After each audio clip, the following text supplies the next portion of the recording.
Hello दोस्तों, welcome back to my channel. तो कैसे हैं आप सभी लोग। आई होप कि आप सभी लोग अच्छे होंगे। दोस्तों, आप लोगों को मैंने पिछली वीडियो में लोकों के बारे में बताया था, भूअर लोक तक, जिसमें कि भूअर लोक में 8 और लोक शामिल है। ये भूअर लोक और धरती लोक के बीच में गिने जाते हैं। तो आइए इन 8 लोकों में जो भूअर लोक में शामिल है उसके बारे में विस्तृत जानकारी देते हैं आपको। ध्रुवलोक ये हमारी आकाशगंगा के बीच का हिस्सा बताया गया है और ये महरलोक से 1 करोड़ योजन नीचे है। सप्तऋषि लोक ये ध्रुवलोक से 1 लाख योजन नीचे बताया गया है। यहाँ पर सप्तऋषि निवास करते हैं और ये अनंत काल से इस लोक में रहते हैं आ रहे हैं और पृथ्वी के लोकों को दिशा निर्देश देते रहते हैं। तीसरा नक्षत्र लोक और चौथा सौरमंडल। पांचवा आता है आपका सूर्यलोक। ये धरती और भूअर लोक के बीच में माना गया है।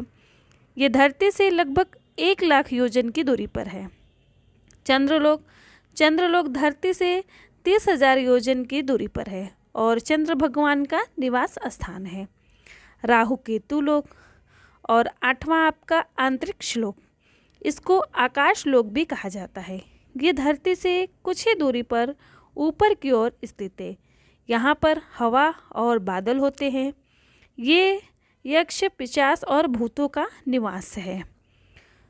भूलोक जिसे हम धरती लोक के नाम से भी जानते हैं, ये 14 लोकों में से 7वें स्थान पर आता है। यहाँ पर पाप और पुण्य के उलझनों वाले इंसान यानी हम ईश्वर और देवताओं की निगरानी में अपना जीवन व्यतीत करते हैं। इसको हम नश्वर लोक, मध्य लोक, मृत्यु लोक और पाप पुण्य लोक भी कहते हैं। ये लोक पूरी तरह समय से बंधा हुआ है। यहाँ पर हर वो चीज़ जो जीवित है उसने एक न एक दिन समाप्त हो जाना ही है। अब आते हैं आपके निचले क्षेत्र के बारे में, आदोह लोक और इस यहाँ कौन निवास करता है। पहला तो आदोह लोक में अताल, यहाँ पर बाला नामक असुर का राज है जो कि माया का पुत्र है और उसने यह 96 तरह की माया रची है। वितल, यहाँ पर भगवान शिव का एक रूप अपने पार्षद भूतों के साथ रहते हैं। इनको हटकेश्वर कहा जाता है। वहाँ पर हटकी नाम की नदी बहती है। इस नदी में सोना बहता है, इसलिए यहाँ के लोग सोने से सजे हुए रहते हैं। तीसरा सुताल लोक, यहाँ पर भगवान नारायण के प्रिय भक्त प्रहलाद के पोते राजा बलि निवास करते हैं। इनको राक्षस की श्रेणी में सबसे पवित्र राक्षस माना गया है। सुताल लोक का निर्माण भगवान विश्वकर्मा ने किया। राजा बलि वही राजा है जिसने भगवान नारायण ने वामन अवतार में भिक्षा में 3 पग जमीन मांगी थी, जिसमें भगवान ने 2 ही पग में तीनों लोक माप दिए थे और तीसरा पग भगवान ने बलि के सर पर रखा और उनको सुताल लोक भेज दिया था।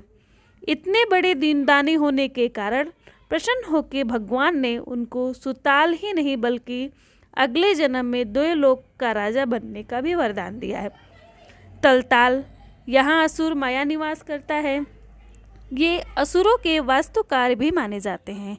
इनको जादूगरी में काफ़ी ज्ञान है। इसके जादू को माया जाल भी कहा जाता है। महाताल, कश्यप ऋषि की पत्नी कद्रू से उत्पन्न हुए अनेक सर वाले सांपों का समुदाय रहता है। उनमें खुक, तक्षक, कालिया, सुशील आदि नाग के नाग निवास करते हैं। रष्टाल, इसको राक्षसों का घर भी कहा जाता है। यहाँ पर शक्तिशाली दानव और दैत्य भी निवास करते हैं। यहाँ पर रहने वाले असुर देवताओं के पक्के दुश्मन होते हैं। अब आता है पाताल लोक। यहाँ पर सैन्य कुलिक, महासेना, सोहित, धनंजय, धृतराष्ट्र, संगसूर, कंपल, अख्तर और देवदत्त आदि बड़े क्रोधित और बड़े बड़े फनों वाले नाग रहते हैं।